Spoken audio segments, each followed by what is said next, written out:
wakati wa Kwaresima, na wazo kuu linasema neema za Mungu au neema itokayo mbinguni. Bwana Yesu asifiwe. Amen. Asubuhi hii ya leo somo la waraka limejaribu kutafsiri kwamba kuna huduma, kuna vipawa, kuna karama ambazo ziko miongoni mwetu katika kanisa.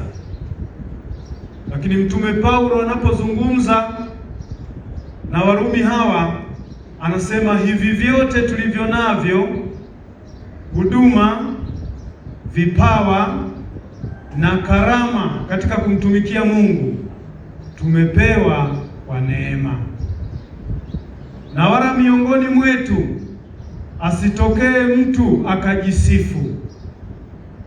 Lakini katika kitabu cha Injili ya Marko Mtakatifu, ambapo na mimi nitasimama kwa vifungu hivyo, sura ya 14, tunaona habari ya mwanamke mmoja, siku 2, siku 3 kabla ya kufufuka, kabla ya Pasaka ya Wayahudi, Yesu Kristo anapojiandaa kwenda kusulubiwa lile juma katika mji wa Bethania, nje kidogo ya Yerusalemu, kama maili 100, Farisayo mmoja, ambayo Farisayo kwa sasa tunasema mtumishi wa kanisa, akamkaribisha Yesu kwenye chakula nyumbani kwake. Ni kama alikuwa na hafla, ni kama alikuwa na sherehe. Sasa wakati Yesu yuko kwenye nyumba ya huyu kiongozi wa kanisa, kiongozi wa hekalu, mtu wa dini, mtu wa Torati, ambao alikuwa anafafanua Torati ya Musa, wakiwa kwenye ile hafla, ndipo anatokea mtu ambaye hakustahili. Maana yake ni kwamba ile sherehe ilikuwa haimuhusu, hakualikwa, na wala yeye hakuwa miongoni mwa wale watu. Lakini inasadikiwa huyu mama alikuwa amesikia habari ya Yesu Kristo, kwamba ni nani na anafanya nini. Na katika mafafanuzi ya injili zingine inaonekana huyu mwanamke hakuwa na tabia nzuri katika jamii. Baada ya kusikia habari ya Yesu Kristo kwamba yuko miongoni katika maeneo ambayo mwanamke anaishi, yule mwanamke alichukua maamuzi magumu na kwenda kushiriki kwenye ile hafla nyumbani kwa Simoni Mkoma pasipo utaratibu. Bwana Yesu asifiwe. Sasa leo wazo kuu tunasema ni neema itokayo mbinguni.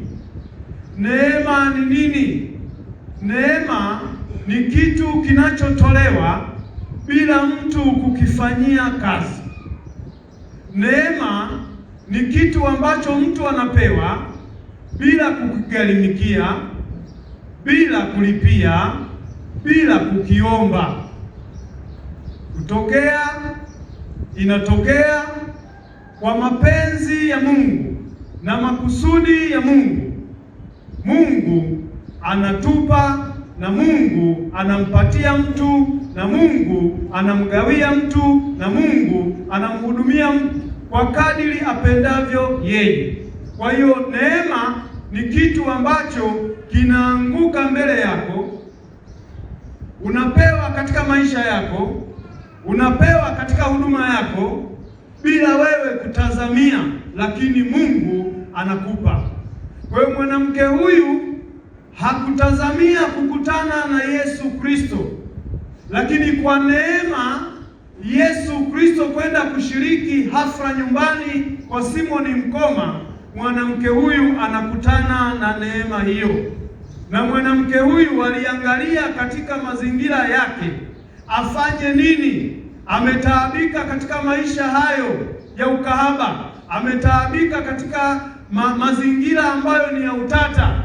mwanamke yule aliamua kwenda moja kwa moja kwenye sherehe na kuingia nyumbani kwa Simoni mkoma kwa kile alichokuwa nacho, akaangalia na thamani yake, akaenda amebeba chupa iliyojaa mafuta ya malihamu safi. Kibweta cha malihamu ni chupa iliyokuwa na mafuta.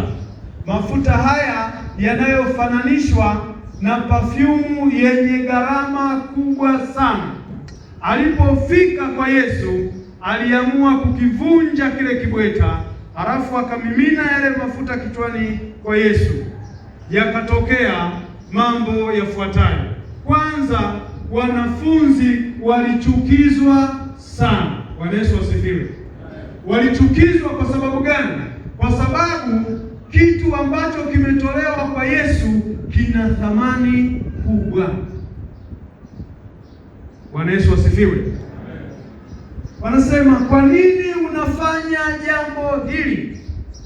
Tazama, malihamu hii ingeliweza hata kuuzwa, tukapata hata fedha, tukawagawia na watu wengine. Sio kuchukizwa tu, hata baada ya lile tendo manung'uniko yaliendelea. Mwisho Yesu akasimama akasema, mwacheni, kwa nini mnamtaabisha mwanamke huyu? Maana malihamu hii ama tendo hili alilolifanya, na nyie mnavyofikiri kuhusu hao masikini, mbona mnao siku zote, lakini mimi punde sipunde, wakati wowote sitakuwa pamoja nanyi. Kwa hiyo acheni, mwanamke huyu ametenda jambo jema. Bwana Yesu asifiwe. Maana ameandaa maziko yangu, ametenda